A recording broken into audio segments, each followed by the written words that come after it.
आप सभी पवित्र आत्माओं को मैं रविंद्रनाथ शर्मा अपने YouTube चैनल में स्वागत करता हूं, आपको प्रणाम करता हूं।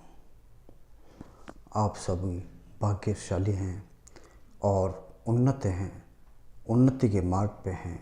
आपकी आत्मा प्रकाशित हो रही है, आप उन्नत हो रहे हैं। आपको बहुत बहुत धन्यवाद। आज एक नए विषय पर चर्चा कर रहा हूं, एक से अनेकता की ओर और अनेकता से एकता की ओर। सुनने में तो बड़ा सहज है, सरल है, एक से अनेक। परमात्मा जो कि आत्माओं में परम है, श्रेष्ठ,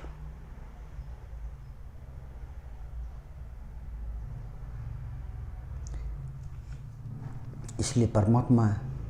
और उनसे जितने भी अंश उत्पन्न हुए सब आत्माएं हैं। एक से अनेक रूप धारण हो गए परमात्मा ने द्वारा अनेक रचनाएं हुई हैं। अब हमने उसी सिद्धांत पे चल के और भी अनेक से अनेक की ओर चलते रहे हैं। हम देख रहे हैं कि शुरू में अगर देखा जाए, पहले सर्वप्रथम तो मानव का कोई जाति नहीं थी, कोई धर्म नहीं था। मानव को तो कुछ पता भी नहीं था कि कुछ होता भी है। वो तो सिर्फ अपने ही आनंद में लगा रहता था, डूबा रहता था। उसके बाद में उनका विस्तार किया गया, विस्तार हुआ, अलग अलग जातियाँ बना दी गई, जातियों में अलग अलग धर्म बन गए और फिर वह आगे से आगे बढ़ते हुए उसी अनुसार क्रम में बढ़ते बढ़ते अपना संगठन बनाने लग गए। हर जाति के, चाहे वो ईसाई हों, सिख हों, ब्राह्मण हों, राजपूत हों, सभी ने अपने अपने संगठन बनाने शुरू कर दिए। और इसी प्रकार से इस तरह आगे बढ़ता हुआ क्रम बढ़ता जा रहा है, बढ़ता जा रहा है, बढ़ता जा रहा है। यह मार्ग एकता से अनेकता की ओर जा रहा है, जिसका कोई अंत नहीं है। अब देखो, अगर हम डॉक्टर्स की बात करें तो उनकी एक संगठन है, वकीलों की बात करें तो उनका एक संगठन है, नेताओं की बात करें तो उनका एक संगठन है।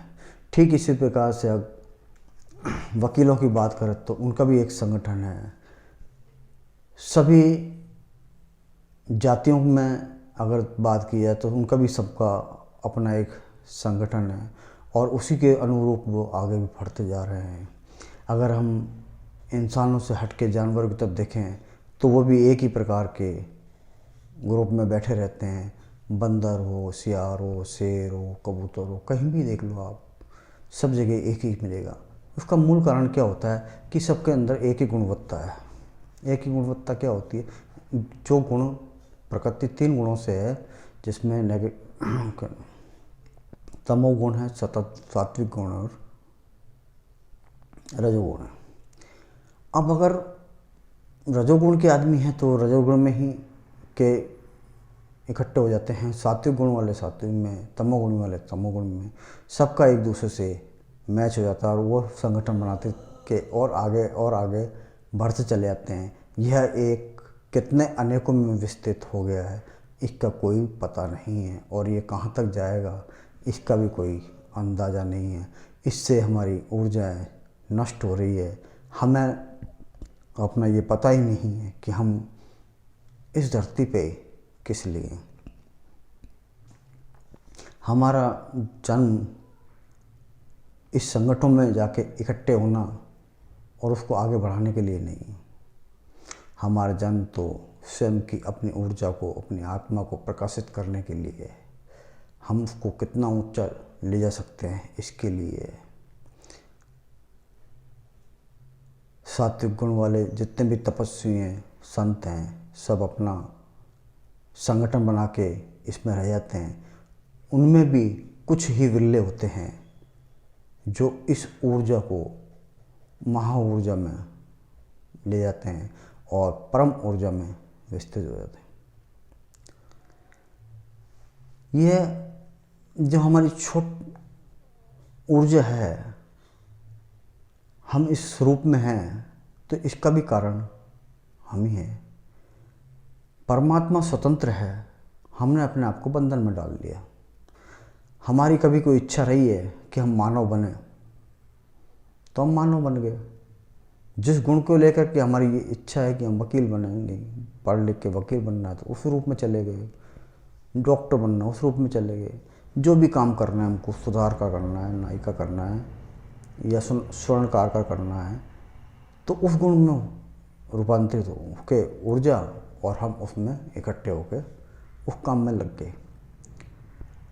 हमने अपना बंधन छोड़ना नहीं आता। हम अपने को बंधन में डालते रहते हैं। सोते हैं तो बोलते हैं सुबह 4 बजे उठ जाना है, सुबह 10 बजे वहाँ पहुँच जाना है, इस काम को करना है। तो ये सब चीज़ें बंधन की है। हमें बंधन में नहीं डालना, अपने आप को स्वतंत्र रखना है। परमात्मा अपने आप आपके लिए सारी व्यवस्था करके रखते हैं। किसी भी बंधन में नहीं करना है कि मेरे को ये काम करना ही है। ये काम तो स्वतः होने हैं। मन के द्वारा सब काम होते हैं।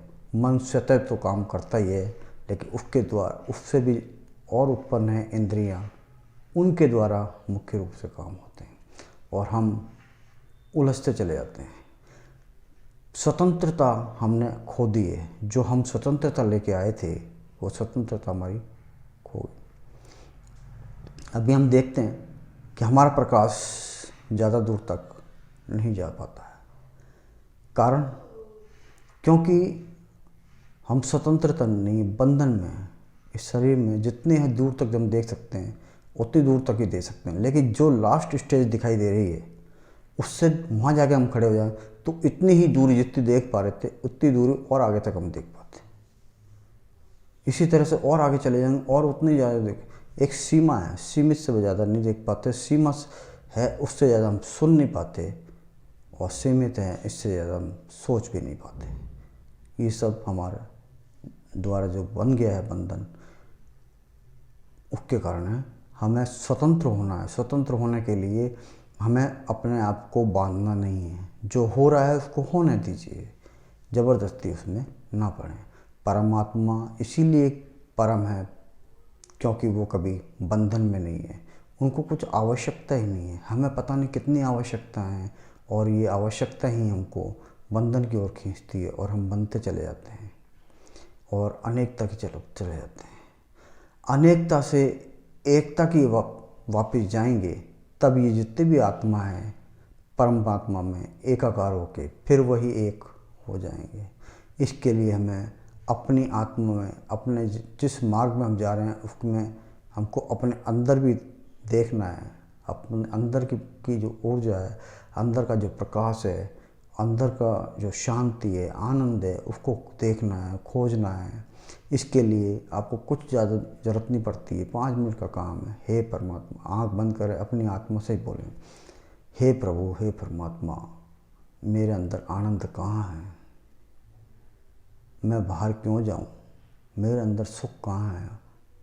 मेरे को बाहर खोजने की कहाँ ज़रूरत है? आपके होते मेरे पास सब कुछ यहीं है। और 2 मिनट 5 मिनट के लिए इस तरह से शांति से बैठ जाएं। बिल्कुल कोई विचार आता है तो आने दें। आपको उसकी तरफ देखना ही नहीं है, ना विचार की तरफ नहीं, चित्रण नहीं देखना है, कुछ भी नहीं करना है। आपको कुछ सोचना नहीं है, बिल्कुल इच्छा नहीं होनी चाहिए किसी भी प्रकार का। बिल्कुल शांत एकदम, जिस तरह की पानी में एकदम कोई लहर ना हो, एकदम शांत दिखाई देता है ना कई जगह, इस तरह से शांत बैठ जाएं। बस इतना समय 2-3 मिनट का, 5 मिनट का आप देते रहें। जीवन में उजाला तो आएगा ही आएगा, बाहर भागना भी कम हो जाएगा, अंदर की ऊर्जा ही बढ़ जाएगी। और इतनी ऊर्जा बढ़ जाती है अंदर कि हम परमात्मा के करीब हो जाते हैं। परमात्मा के करीब जितने जाने का मतलब ये है कि हम जितने भी बंधन हैं उन बंधनों से छूटते चले जाते हैं। बंधनों से छूटना ही, स्वतंत्र होना ही हमारा मुख्य उद्देश्य है। हम यहाँ के बंध गए हैं, हमें स्वतंत्र होना है। स्वतंत्रता ही परमात्मा का रूप है और हमें भी स्वतंत्र ही होना है, बंधन में नहीं पड़ना है। यही मार्ग सबसे उत्तम है और यही मुक्ति का मार्ग भी है। भगवान कृष्ण ने भी यही कहा है कि मुझ में जो चित्त लगाता है, अनन्य भक्ति करता है, मुझको प्राप्त होता है। उनका कहने मतलब यही है कि आप मुझ तक पहुंचने के लिए मेरी तरफ मुड़ो तो सही। हम उनकी तरफ तो मुड़ते नहीं और आगे से आगे चलते चले जा रहे हैं, जिसका कहीं अंत नहीं। अगर आपको ये वीडियो पसंद आ रहा है तो शेयर करें, लाइक करें, सब्सक्राइब करें। धन्यवाद।